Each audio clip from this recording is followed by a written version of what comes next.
8वा नियम. पुढचा 9वा नियम ऐका. पतीने हाक मारल्यानंतर घरातलं सर्व काम टाकून द्यायचं आणि मालकाकडे जायचं आणि हात जोडून म्हणायचं, स्वामी आपने किस लिए बुलाया है, कृपा करके आज्ञा कीजिए.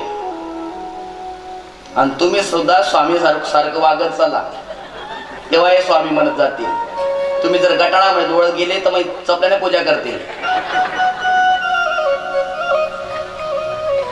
आणि पतीची आज्ञा देतील त्या आज्ञेचं पातिव्रता धर्म पालन करणाऱ्या पतिव्रता स्त्रीने पालन केलं पाहिजे. 10वा नियम आहे का. पतिव्रता स्त्रीने दरवाज्यात अधिक वेळ थांबू नये. दरवाज्यात उभं राहू नये आणि फार अर्जंट असेल अधिक वेळ कामापुरतं थांबावं. आणि दरवाज्यात उभे राहून इकडे तिकडे पाहू नये. शिवपुराण सांगतं, तुमच्याकडे जर शिवपुराण कथा असेल, ग्रंथ असेल तर तुम्ही वाचा. ही पुरोहिताची पत्नी, पुरोहित ब्राह्मणी पार्वती मातेला जो उपदेश करते, पार्वती मातेचं माध्यम करून संपूर्ण जगतातील स्त्रियांना हा उपदेश आहे. म्हणून तो शिवपुराण कथाकारांनी सांगितलाच पाहिजे.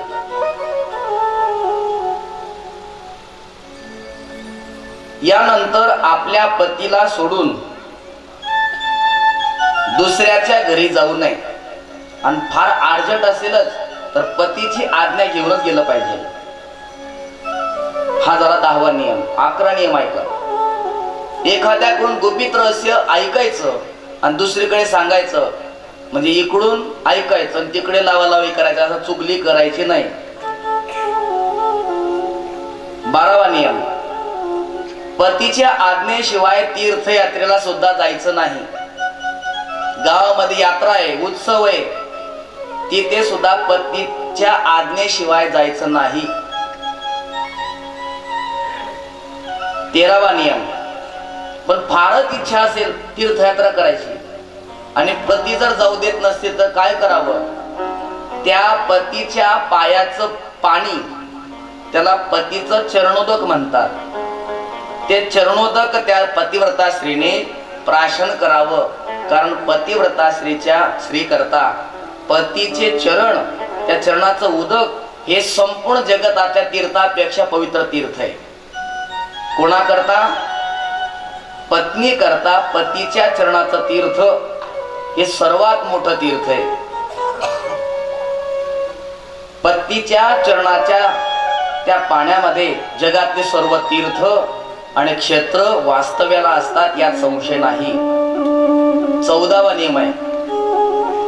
पतीचं जीवन झाल्यावर जे काही शिल्लक राहतं तो पती प्रदत्त प्रसाद समजून पत्नीने सेवन करावा. 15वा नियम. देवता, पितर, अतिथी, सेवक, गौ आणि भिक्षुक यांना दान दिल्याशिवाय किंवा यांना खाऊ घातल्याशिवाय स्त्रीने जेवण करू नये. 16वा नियम. घरातील सर्व सामग्री नीट नेटकी व्यवस्थित लावून नेहमी उत्साहाने सावध राहावे. अधिक खर्च करू नये, नाही तर मालक कमाई येडावस आणि उलगाई मला ते बांगा काढता कसं, असं नको व्हायला. पती ज्या कष्टाने संपत्ती मिळवतोय आपण सुद्धा तेवढंच त्या संपत्तीला जीव लावला पाहिजे, अधिक खर्च करू नये. 17वा नियम. पतीच्या आज्ञेशिवाय कोणतंही व्रत करायचं नाही, कोणताही उपवास करायचा नाही. जी स्त्री पतीची आज्ञा न घेता किंवा पतीच्या आज्ञेशिवाय व्रत उपवास करते तिला पुण्य नाही पाप प्राप्त होतं आणि शेवटी ती नरकाला जात असते. म्हणून जर एखादं व्रत सुरू करायचं असेल तर आधी पतीची आज्ञा घ्यावी आणि पतीची आज्ञा घेऊनच त्या व्रताला सुरुवात करावी. 18वा नियम.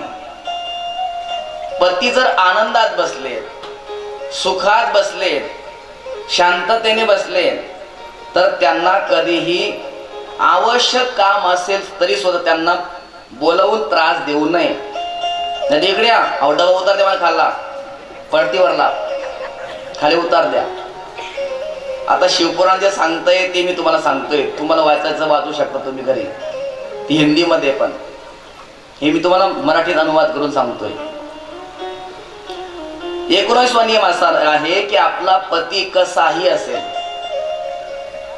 वयोवृद्ध असेल, कधी कधी असं होतं पती वयोवृद्ध आहे आणि पत्नी तरुण आहे.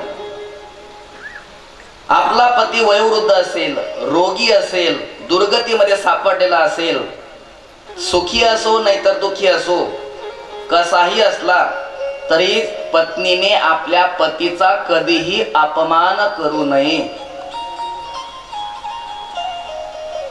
20वा नियम, मासिक धर्म जर प्राप्त झाला तर 3 दिवसापर्यंत पतीला मुख दाखवू नये.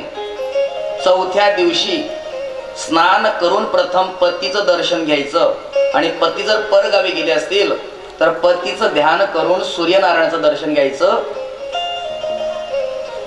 21वा नियम, आपला पती त्याचं आयुष्य वाढावं, दीर्घायुष्य व्हावा याच्याकरता स्त्रीने नेहमी हळद, कुंकू, सिंदूर, काजळ, केस विंचरून वेणी बांधावी. मोकळे केस ठेवायचे नाहीत. ते भूत पेत प्रेत पिशाचिनी यांचेच ते असतात. ते हातामध्ये बांगड्या, कंकण, कानात कर्णफुलं आणि सौभाग्य वाढवणारी लक्षणं अलंकार धारण करावे. याच्याने आपल्या पतीचं आयुष्य वाढत असतं. म्हणून बघा पूर्वीच्या माता भगिनी आजी ज्या असतील जिथल्या त्यांचा एवढा मोठा कुंकू असायचा. सौभाग्याचं वर्धक येते. त्यानंतर 22वा नियम आहे, रजकी, वंध्या स्त्री, व्यभिचार करणारी स्त्री आणि संन्यासिनी स्त्री तसेच पतीचा द्वेष करणारी स्त्री या स्त्रियांशी पतिव्रता स्त्रीने कधीही मैत्री करू नये. 23वा नियम, जी स्त्री पतीचा द्वेष करते अशा स्त्रियांशी बोलू सुद्धा नाही. पतिव्रता स्त्रीने कधी एकटीने राहू नये आणि विवस्त्र अवस्थेमध्ये स्नान करू नये. कारण जी स्त्री विवस्त्र अवस्थेमध्ये स्नान करते तिने केलेले सर्व पुण्य नष्ट होत असतात. पतीच्या आज्ञेचं उल्लंघन करून जी स्त्री व्रत उपवास करते, म्हणजे पती नाही सांगतोय नको करू तो उपवास, तरी सुद्धा पतीची आज्ञा उल्लंघन करून जी स्त्री व्रत उपवास करते ती आपल्या पतीचं आयुष्य कमी करत असते आणि शेवटी मेल्यावर नरकात पडते. असं कोण सांगतंय?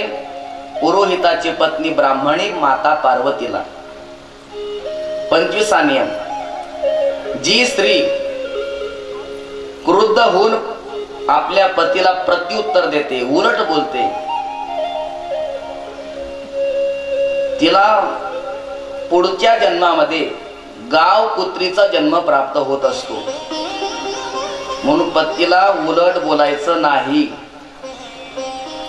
आता जर तुमचं भगवान भोले बाबावर शिवपुराणावर विश्वास असेल तर हे नियम पाळायचे. 26वा नियम, पतीपेक्षा उंच आसनावर कधीच बसायचं नाही. दुष्ट लोकांच्या संगतीमध्ये जायचं नाही आणि पतीला टोचतील असे शब्द कधी वाक्य कधी बोलायचे नाहीत. 27वा नियम, कोणाचीच निंदा करायची नाही. निंदा काय करते? आशा जैसी दुःखाते व्याली निंदा दुरिते. निंदा ज्याची आपण करत असतो त्याचं सर्व पाप आपल्याकडे येत असतं. विनाकारण पाप घेत असतो आपण निंदा करतो म्हणजे. म्हणून कोणाचीही स्त्रीने निंदा करू नये. कोणी लोक आपल्याला आक्षेप घेतील असंही बोलू नये.